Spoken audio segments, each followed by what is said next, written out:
Seguindo, meus irmãos, nós já falamos um pouco a introdução do plano da promessa de Deus. Falamos de cinco personagens destacados por Lucas que servem como um marco e uma ponte, um marco do final de uma mudança de relacionamento de Deus com o seu povo, com o povo da aliança, e uma ponte entre um antigo relacionamento, a antiga forma de se relacionar, com a nova era, um novo tempo, nova administração da aliança. Seguindo no nosso estudo, tendo como base o livro do Walter Kaiser Jr., O Plano da Promessa de Deus, essa promessa que tem os seus elementos ficando mais evidente a cada nova administração da aliança, a cada novo estágio, podemos dizer assim, do relacionamento de Deus com o seu povo. Então, na aula anterior, na videoaula anterior, posso dizer assim. Então agora a gente vai começar a dar uma olhada a partir dos escritos do Novo Testamento, que, como nós já falamos, os autores, do Novo Testamento, todos eles de maneira geral e alguns de maneira mais específicas, como Paulo, como Lucas, estiveram o tempo todo olhando, e para o Antigo Testamento e vendo, interpretando esse novo tempo, essa nova fase de Deus se relacionar com o seu povo, essa nova forma, como um evento novo em sua inserção na história, mas que foi predito, que foi desenvolvido, ao longo de uma história, eles entendendo que esse era o tempo de culminação, um tempo onde uma plena revelação, essa chamada a plenitude dos tempos, como Paulo chama aos Gálatas. Então vejamos alguns aspectos aqui. Vamos começar o nosso panorama, por assim dizer, no Novo Testamento, tendo como fio condutor a teologia bíblica da aliança, a teologia bíblica pactual, a teologia bíblica que traz aí, que vai nos transportar através da Escritura, olhando para o plano da promessa de Deus.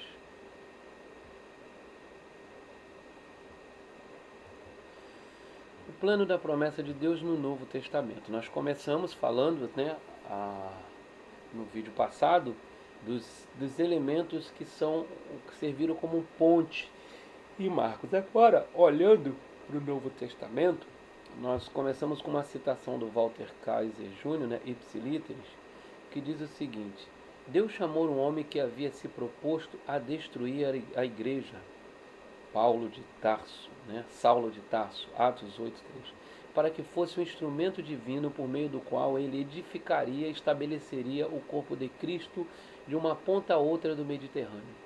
Paulo não só edificou essa igreja, mas foi também, pela providência divina, chamado a escrever uma dúzia de cartas a essas igrejas missionárias. Suas epístolas foram colocadas lado a lado com as outras escrituras, isto é, o Antigo Testamento.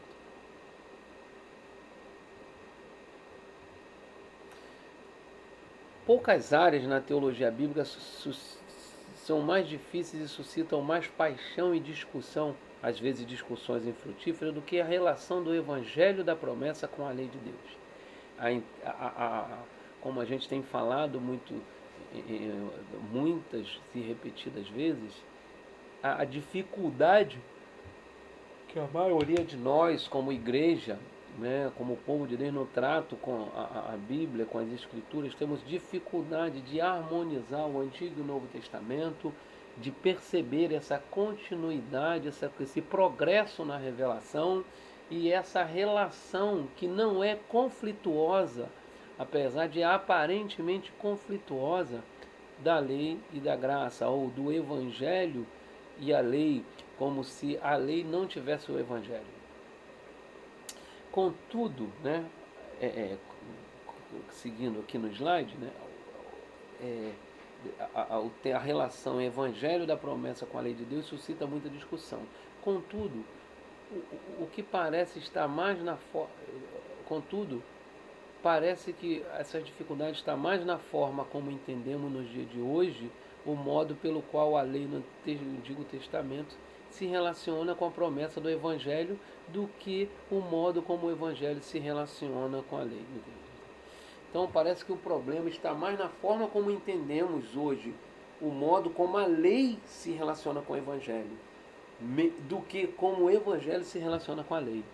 A lei de Deus no tocante àquela parte que se tratava de cerimoniais e dos rituais conduzidos pelos sacerdotes no tabernáculo e no templo, fora cumprida em Cristo, tornando-se obsoleta. Todavia, a lei moral e a ética do Antigo Testamento, ensinadas também por Jesus, permaneceram. É com essa lei que nos preocupamos nos momentos em que a igreja dá os seus primeiros passos em direção à maturidade.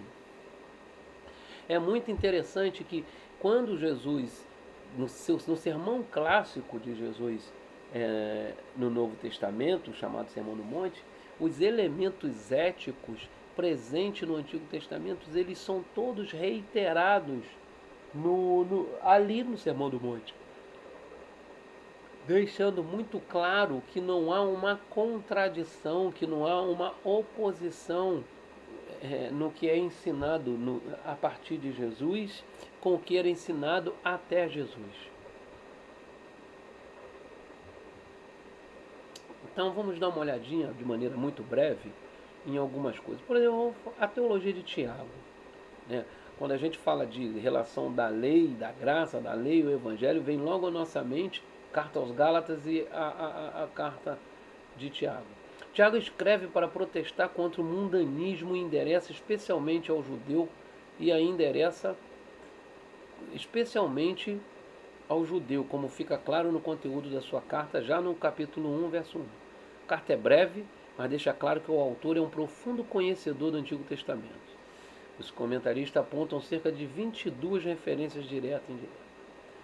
Devido à aleatoriedade dos temas, comparada a alguns textos do livro de Provérbios, muitos chegam a afirmar que a carta não apresenta de forma clara o que se pode chamar de uma teologia.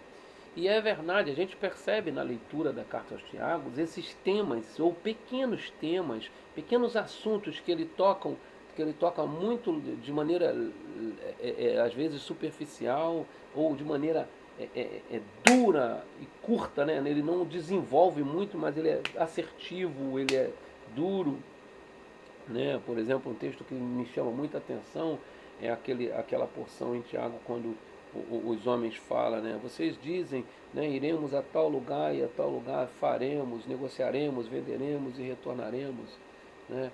Isso é maligno. Antes deveria dizer se Deus permitir, se Deus quiser. Então, o Tiago ele é muito direto, prático, né? Alguns vão dizer que é a carta mais prática do Novo Testamento. E temas curtos, né? Ele toca no assunto, termina, toca, fecha. Então lembra um pouco essa estrutura de provérbio. Alguns comentaristas vão classificar Tiago como um livro de sabedoria, uma literatura sapiencial, devido a essa semelhança em alguns pontos com os provérbios. A carta de Tiago tem não menciona explicitamente alguns temas que são muito comuns no Novo Testamento, como a encarnação de Cristo, a crucificação, a ressurreição, e fala muito pouco sobre o Espírito Santo. E não faz nenhuma referência a doutrinas da igreja, a forma, o que é a igreja, como constituiu, como foi feito, qual a importância. Ele não faz essa. Ele trata de relacionamento de irmãos, né, na comunidade. Ele até fala da sinagoga, né, os primeiros, quando está falando dos primeiros lugares, mas a ideia, o trato doutrinário no ensino sobre a igreja você não verifica na carta ao Tiago. Mas apesar dessas aleatoriedades de temas, pode-se agrupar os temas em 3 ou 4 grupos, como se segue, né? Essa é uma estrutura proposta pelo Walter Kaiser. Então ele vai apontar que do capítulo 1, do verso 2 ao 15, e capítulo 5, do 1 ao 17, ele vai tratar de provações e tentações. Já do capítulo 2, do verso 1 ao 26, ele vai tratar do cuidado com os pobres, viúvas, né? Já no capítulo 1, do verso 19 ao 27, cuidado com a língua e a necessidade de sabedoria. Já entre o capítulo 4, do verso 1 até o 5, verso 7, ele vai e o 5, verso 6, ele vai tratar da necessidade de uma vida de santidade. Então, você vê aqui, ó, por essa divisãozinha, como ele trata de coisas práticas, né? Coisas práticas e sempre de maneira objetiva. Na relação com a lei, não raro alguns se sentirem confusos na lida com alguns temas, como, por exemplo, a relação da lei e o evangelho, ou a graça e a lei, ou a fé e a obras, né? A cartas, às vezes, a gente às vezes fica confuso na lida com alguns temas desta carta, às vezes até perplexo em relação ao conteúdo que para alguns chega a ser legalista em alguns aspectos. Lutero, por exemplo, à luz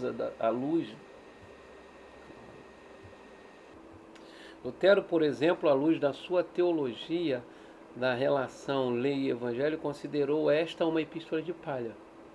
Por exemplo, Tiago se refere à ordem de amar o próximo como a si mesmo, como a lei real segundo as Escrituras. Tiago 2, verso 8. Kaiser Júnior afirma que, em vez de evitar ou desprezar a lei, Tiago diz que cumpri-la em conformidade com as suas implicações práticas é o mesmo que cumprir o que exigia as Escrituras. Então, o Tiago ele não entende um confronto. O padrão de vida do povo de Deus é o padrão estabelecido pelas Escrituras. E esse padrão não muda de relação do Antigo para o Novo Testamento. Continuamos sendo chamados para ser separados, santos e proclamadores da mensagem do Rei. A solução proposta para uma suposta dicotomia lei e evangelho é a obediência da fé. Conceito que Paulo usa na carta aos Romanos como um inclusio que abre e fecha sua magnífica epístola sobre a salvação. Então, a fé usa a lei para sermos alcançados pelo Evangelho. Né? A fé é o que torna lei e o Evangelho bênção para todos. O amor é parte essencial na ética do Antigo e Novo Testamento. Então, entretanto, não é uma palavra que traga a ideia de como, porque em si mesmo jamais nos dirá o que fazer, isto é, qual deve ser o conteúdo da sua ética. Ela simplesmente nos ajuda a descobrir uma maneira de fazer, seja lá o que temos que fazer, seja lá o que for que temos que fazer. O que quer que seja que façamos, o que quer que façamos, seja com amor. Isso significa que se não soubermos o que temos que fazer para sermos obedientes, voltemos ao Decálogo e à lei da santidade. Ali encontraremos substância daquilo que expressamos com amor. Então, o que está se falando é que o amor é uma parte essencial da ética, tanto no Antigo quanto no Novo. Então, esse é o fundamento maior de todo o comportamento, é o amor. Mas o amor não vai nos dizer como fazer.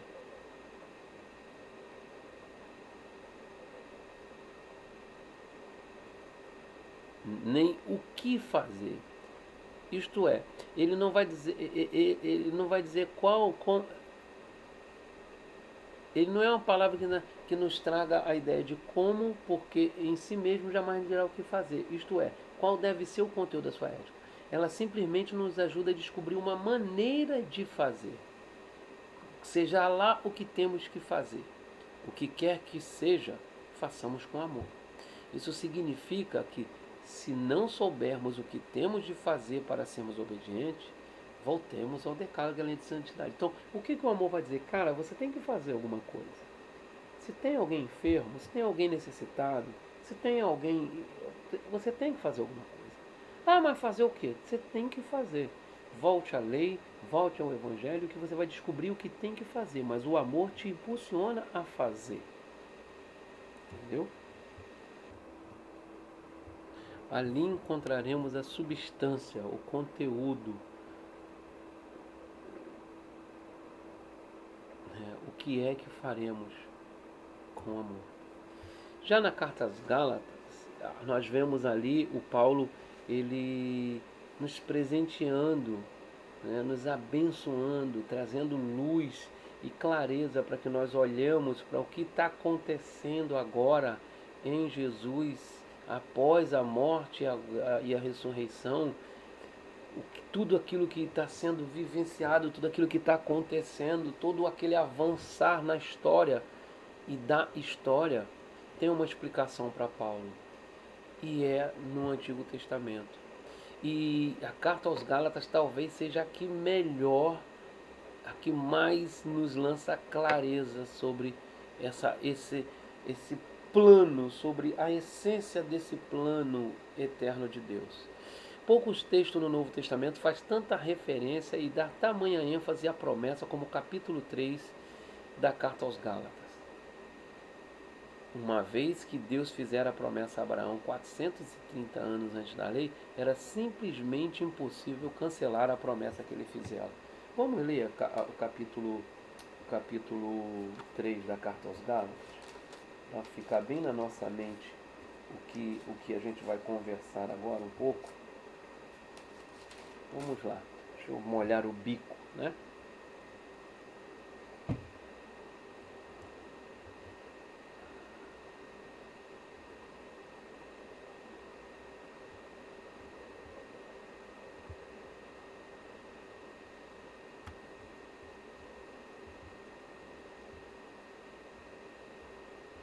Então vamos lá. Ó insensatos Gálatas, quem vos seduziu? Não foi diante de vós que Jesus Cristo foi exposto como crucificado? É só isto que quero saber de vós. Foi pelas obras da lei que recebeste o Espírito ou pela fé naquilo que ouviste? Sois tão insensatos assim, a ponto de, tendo começado pelo Espírito, estar agora vos aperfeiçoando pela carne? Será que sofreste tanto por nada? Se é que isto foi por nada? Se é que isto foi por nada. Aquele que vos dá o Espírito, que realiza milagre entre vós, será o que faz pelas obras da lei ou pela fé naquilo que ouviste? Então começa, verso 6. Assim foi com Abraão, que creu em Deus e isto lhe foi atribuído como justiça. Sabei então que os da fé é que são filhos de Abraão. E a Escritura, prevendo que Deus iria justificar os gentios pela fé, anunciou com antecedência a boa notícia, o Evangelho a Abraão, dizendo: em ti serão abençoadas todas as nações, todas as famílias da terra. Desse modo, os da fé são abençoados juntamente com Abraão, homem que creu. Pois todos os que são das obras da lei estão debaixo da maldição, porque está escrito: maldito todo aquele que não permanece na prática de todas as coisas escritas no livro da lei. É evidente que ninguém é justificado diante de Deus. A minha versão é Almeida século 21. É evidente que ninguém é justificado diante de Deus pela lei, porque o justo viverá pela fé. A lei não vem da fé, ao contrário. O que fizer estas coisas terá vida por meio delas. Cristo nos resgatou da maldição da lei, tornando-se maldição em nosso favor. Pois está escrito: maldito todo aquele que for pendurado em um madeiro. Isso aconteceu para que a bênção de Abraão chegasse aos gentios em Cristo Jesus, a fim de que recebêssemos a promessa pelo Espírito da fé. Irmãos, eu vos falarei em termos humanos. Embora feito por um homem, ninguém anula um testamento já validado, nem lhe acrescenta coisa alguma. Assim, as promessas foram feitas a Abraão e a seu descendente. A Escritura não diz, e a teus descendentes, como se falasse de muito, mas como quem se refere a um só, e a teu descendente que é Cristo. E eu afirmo, a lei, que veio 430 anos mais tarde, não anula o testamento antes validado por Deus, cancelando a promessa. Pois, se a herança provém da lei, já não provém mais da promessa, mas foi pela promessa que Deus a concedeu gratuitamente a Abraão. Então, para que serve a lei? Ela foi acrescentada por causa das transgressões, até que viesse o descendente a quem a promessa havia sido feita, e foi ordenada por meio de anjos pela mão de um mediador. Entretanto, o mediador não representa apenas um, mas Deus é um só. Então, será a lei contrária às promessas de Deus? De modo nenhum. Pois, se tivesse sido dada uma lei que pudesse conceder vida, a justiça, na verdade, seria pela lei. Mas a Escritura colocou tudo debaixo do pecado, para que a promessa fosse dada aos que creem pela fé em Jesus Cristo. Mas, antes que viesse a fé, éramos mantidos debaixo da lei, nela confinados para a fé que haveria de ser revelada. Desse modo, a lei se tornou nosso guia para nos conduzir a Cristo, a fim de que pela fé fôssemos justificados. Mas tendo chegado à fé, já não estamos mais sujeitos a este guia, pois todos sois filhos de Deus pela fé em Cristo Jesus. Porque todos vós que em Cristo foste batizados, vos revestiste de Cristo. Não há judeu nem grego, não há escravo nem livre, não há homem nem mulher, porque todos vós sois um em Cristo. E se sois de Cristo, então sois descendência de Abraão e herdeiros conforme a promessa. Esse texto de Paulo, no capítulo 3, ele estabelece quem somos nós na história da redenção, no plano de Deus. Somos herdeiros, somos filhos de Abraão pela fé, herdeiros da mesma promessa. Sendo assim, o evangelho pregado por Paulo era o mesmo dado às pessoas no Antigo Testamento, né? Como nós lemos aqui, né? Pregou as boas novas primeiro a Abraão, né? A Abraão, ó, verso 8 do capítulo 3, anunciou com antecedência a boa notícia, ou a boas novas, ou o evangelho, a Abraão, dizendo, em ti serão benditas todas as famílias da terra. Paulo não propunha nada de novo. O plano da promessa de Deus era o mesmo plano original que Paulo continuava a defender aqui, como diria Kaiser Júnior, graças, porém, sejam dadas a Deus. A promessa que ele fizera há milênios cumpriu-se em Jesus, a verdadeira semente de Abraão.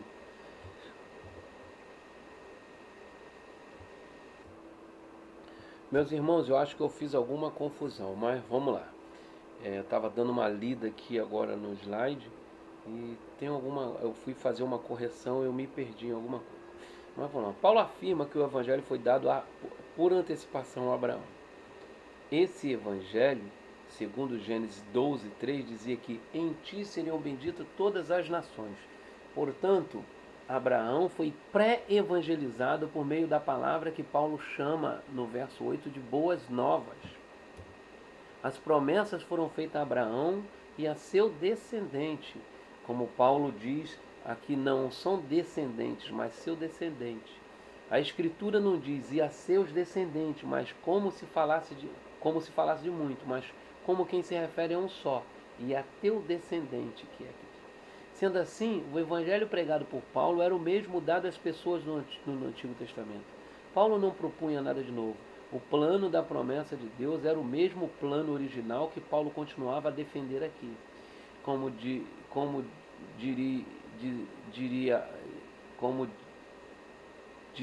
disse Kaiser Júnior, graças, porém, sejam dadas a ti, sejam dadas a Deus. A promessa que ele fizera há milênio cumpriu-se em Jesus, a verdadeira semente de Abraão. Ainda em Gálatas, Paulo e seus adversários não divergiam em torno da natureza da justiça, mas em como alcançá-la. a grande questão nunca foi sobre a natureza, né? O que é justiça? Nunca foi. A questão era como alcançar, onde alguns achavam que era pela guarda da lei e das suas ordenanças, que para Paulo não poderia ser alcançada por mortais depravados, não poderia ser uma recompensa de boas obras. Portanto, procurar justificação por meio de obras é uma causa perdida. A promessa de Deus era e ainda é incondicional. A lei fora dada por meio de mediadores normais, mediadores humanos e angélicos. A promessa feita a Abraão veio diretamente de Deus. Não estavam, portanto, no mesmo nível, né? Não estavam, portanto. Deus veio diretamente e falou a Abraão. Deus veio diretamente a nós através de Jesus Cristo. Ninguém sabe ao certo quando, como e quando surgiu a Igreja de Roma, né? Agora nós vamos dar uma olhada aqui. O plano da promessa de Deus e a missão da Igreja, Romanos. Ninguém sabe ao certo como e quando surgiu a Igreja de Roma. A tese mais comumente aceita diz que ela nasceu das pessoas que tinham se convertido e recebido o derramamento do Espírito Santo no dia de Pentecostes, antes de voltar a Roma e dar início a um grupo de crentes. Os assuntos de grande relevância tratados em Romanos têm a ver com o plano da promessa de Deus e a nação de Israel e a Igreja. Em Romanos 1,16, Paulo trata inicialmente dos judeus e gentios, mas é entre os capítulos 9 e 11 da carta que esse tema é desenvolvido. Esses capítulos são fundamentais para uma compreensão do argumento que Paulo usa para explicar como judeus e gentios alcançam a reconciliação com Deus.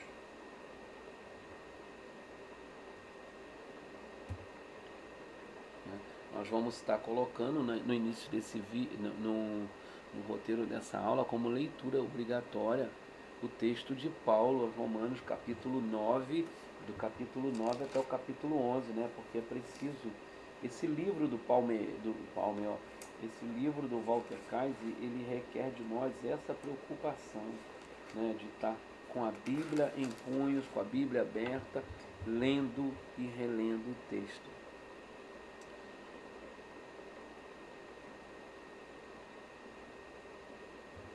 Havia uma pergunta incômoda, né? Logo no começo, por acaso Deus rejeitou o seu povo?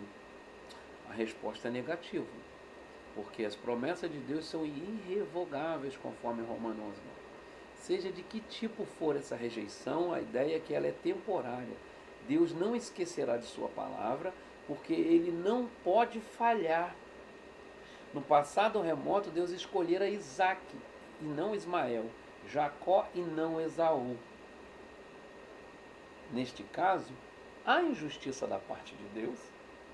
De forma alguma. É maravilhoso ver que Deus teve misericórdia de todos, especialmente no episódio do bezerro de ouro, que é o contexto de onde essa alusão é retirada. A rejeição atual de Israel não é nem absoluta nem irrestrita. Vamos fazer essa leitura para dar uma olhada nessa nessa alusão, né, para a gente poder ter uma ideia melhor. Então, Romanos 9, do verso 14 ao 18, diz assim para a gente: que diremos? Há injustiça da parte de Deus? De modo nenhum, porque ele diz a Moisés: terei misericórdia de quem eu quiser ter misericórdia e compaixão de quem eu quiser ter compaixão.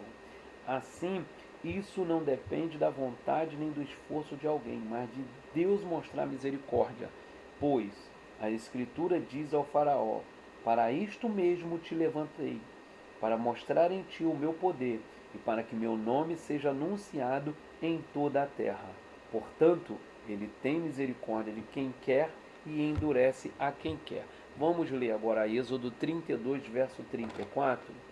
Êxodo capítulo 32, verso 34.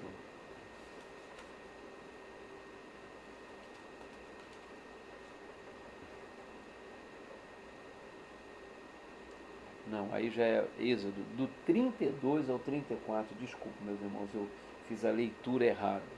É do 32 ao 34, é a leitura dos 3 capítulos, né, onde tem essas alusões que Paulo faz no 14 acerca do endurecimento do coração de Faraó e tal. Lá no Êxodo a gente tem isso detalhadamente, né? Uma história que é um texto que a gente conhece muito, é um texto que levanta muitas controvérsias, né? Há muitas discussões e interpretação em torno desse aí, né? E para alimentar a discussão, há um livro chamado Romanos 9, que é do, não sei se é a tradução, eu creio que é a tradução, que é do Carlos Augusto Vailate. Dr. Carlos Augusto Vailate, ele é um dos professores do Betel Brasileiro de São Paulo, do Seminário Servo de Cristo, do Martin Bussi. É também professor do mestrado e da pós-graduação do Betel aí, em João Pessoa. E ele é uma autoridade, ele conhece muito o pensamento arminiano, é um estudioso, gosto muito de ouvi-lo falando, né? Um cara muito sério, né? Não quer dizer que concordamos com tudo. Desculpa, meus irmãos, mas foi através dele que eu vi a primeira exposição séria de Romanos 9 fora do contexto reformado. No contexto reformado é levado com muita seriedade na perspectiva reformada de entender o texto. Mas fora do contexto reformado, a primeira vez que eu vi uma exposição séria, um trato sério, foi nesse com o Carlos Augusto Vailate. Depois eu vou colocar até para vocês o link no grupo, para vocês que tiverem curiosidade para assistir essa palestra. Tá bom? Então vamos seguir aqui no nosso assunto, que é Romanos. Ainda tem mais uma pergunta a ser respondida. Então, ó, a primeira pergunta é: Deus rejeitou o seu povo? A resposta é negativa. Não, os dons de Deus são irrevogáveis e essa rejeição ela é temporária. Segunda pergunta: há justiça da parte de Deus? Qual é a resposta? É mesmo, de forma alguma, né? Deus é sempre justo. Terceira pergunta: por que Deus ainda se queixa? Então, no verso 19 é: então me dirás, por que Deus se queixa? Pois quem pode resistir à sua vontade, né? Usando a ideia do endureceu e amoleceu o coração de Faraó, e Deus amolece e endurece quem quer. Então fica a pergunta, né? As perguntas retóricas de Paulo. Então Deus se queixa por quê? Aí fica a pergunta: se a escolha é soberana, como pode ele considerar responsáveis por rejeitá-lo os que não forem escolhidos? A resposta de Paulo se dá da seguinte forma: Deus, querendo mostrar sua ira e tornar conhecido o seu poder, suportou com grande paciência os vasos de ira preparados para a destruição. Nossa, esse texto de Romanos 9, meus irmãos, ele é um negócio terrível, ele afronta tanto a gente, seja a perspectiva que for, seja você arminiano, seja você calvinista, ele é um texto que nos afronta. Pense nisso. Você é muito profundo, é muito profundo. Vamos continuar porque nós não temos tempo para discutir texto, né? No vídeo anterior eu acabei quase fazendo a pregação. Todavia, Deus não esqueceu da sua antiga promessa a Israel no que diz respeito à terra e ao evangelho. Paulo orava para que Israel chegasse ao arrependimento e à fé. Capítulo 10, verso 1. Irmãos, eu desejo do meu coração e é a minha súplica a Deus em favor de Israel é que ele seja salvo. Nesse ítero, um endurecimento veio em parte sobre os judeus, capítulo 11, verso 25, que diz, né, o endurecimento que veio em parte sobre os judeus, ó. Irmãos, não quero que ignoreis este mistério, para que não sejais arrogante. O endurecimento veio em parte sobre Israel, até que chegue a plenitude dos gentios. O verso 12 diz: mas se a transgressão dele significa riqueza para o mundo, e o seu fracasso riqueza para os gentios, quanto mais a sua plenitude.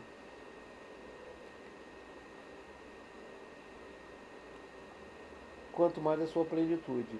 Irmãos, eu não quero que ignoreis este mistério, para que não sejais arrogante. O endurecimento veio em parte sobre Israel até que chegue à plenitude dos gentios. Porém, quando a plenitude dos gentios tiver chegado, Israel será salvo, diz o 11:26. E assim todo Israel será salvo, como está escrito: o libertador virá de Sião e desviará de Jacó as impiedades. Lógico que todo Israel aí, né, tem a ideia do remanescente fiel, né, meus irmãos, não é? Todos aqueles que andam na fé de Abraão, na pegada de Abraão. Então será salvo e reenxertado como ramos separados na oliveira de onde fora tirado. E terminamos essa nossa brevíssima até, olhada em Romanos, né? Depois de Tiago e Gálatas, essa olhada em Romanos, fala: no intervalo, gentios convertidos foram enxertados na oliveira, que tinha suas raízes e os troncos nas promessas patriarcais e no povo de Israel, enquanto muitos judeus haviam sido cortados da árvore por causa da descrença. A igreja não tem existência independente ou uma gênese própria, como se não tivesse raiz alguma e história alguma. Nesse caso, ela seria destituída de toda associação e enraizamento ou contato prévios. Seu alimento e sustento provém das raízes das promessas cravadas nas palavras dadas aos patriarcas e à nação de Israel. Nessa perspectiva, né, porque há uma grande discussão acerca do papel da igreja e do papel da igreja não, né? Do papel da igreja, de quem é a igreja, de quem é o Israel. Há uma discussão sem fim, ninguém se entende, são muitas linhas, mas o fato é que, à luz do que nós temos estudado da teologia bíblica, da teologia do pacto, da teologia da aliança, essa frase que eu li aqui do Walter Kaiser Jr. sintetiza muito bem o pensamento que é desenvolvido, que eu desenvolvi, e com todo respeito a todas as posições diferentes. Eu entendo, como nas palavras do Kaiser, que a igreja não tem uma existência independente ou uma gênese própria, né, um nascimento próprio, como se não tivesse raiz alguma e história alguma. Porque nesse caso ela seria destituída de toda associação e enraizamento ou contato prévio. Ela não teria nenhum vínculo com o que aconteceu antes dela, antes do marco histórico, por assim dizer. Seu alimento e sustento provém das raízes da promessa cravadas nas palavras dadas aos patriarcas e à nação de Israel. Então, meus irmãos, eu tenho por certo que a teologia bíblica, via de regra, nos conduz ao entendimento desse plano da promessa de Deus como continuado, e também nos conduz a nos permite, né, por assim dizer, ter uma percepção de que fazemos uma parte de uma história que não começou há 2000 anos atrás, mas uma história que começou na eternidade, que teve seu início histórico no Éden e que foi sendo desenvolvida e construída ao longo de toda a história da redenção e da civilização, e que caminha para um desfecho final, mas não de uma história, de uma igreja, de um povo que não tem raízes fincada no passado. Que a igreja ela não surge do nada na história.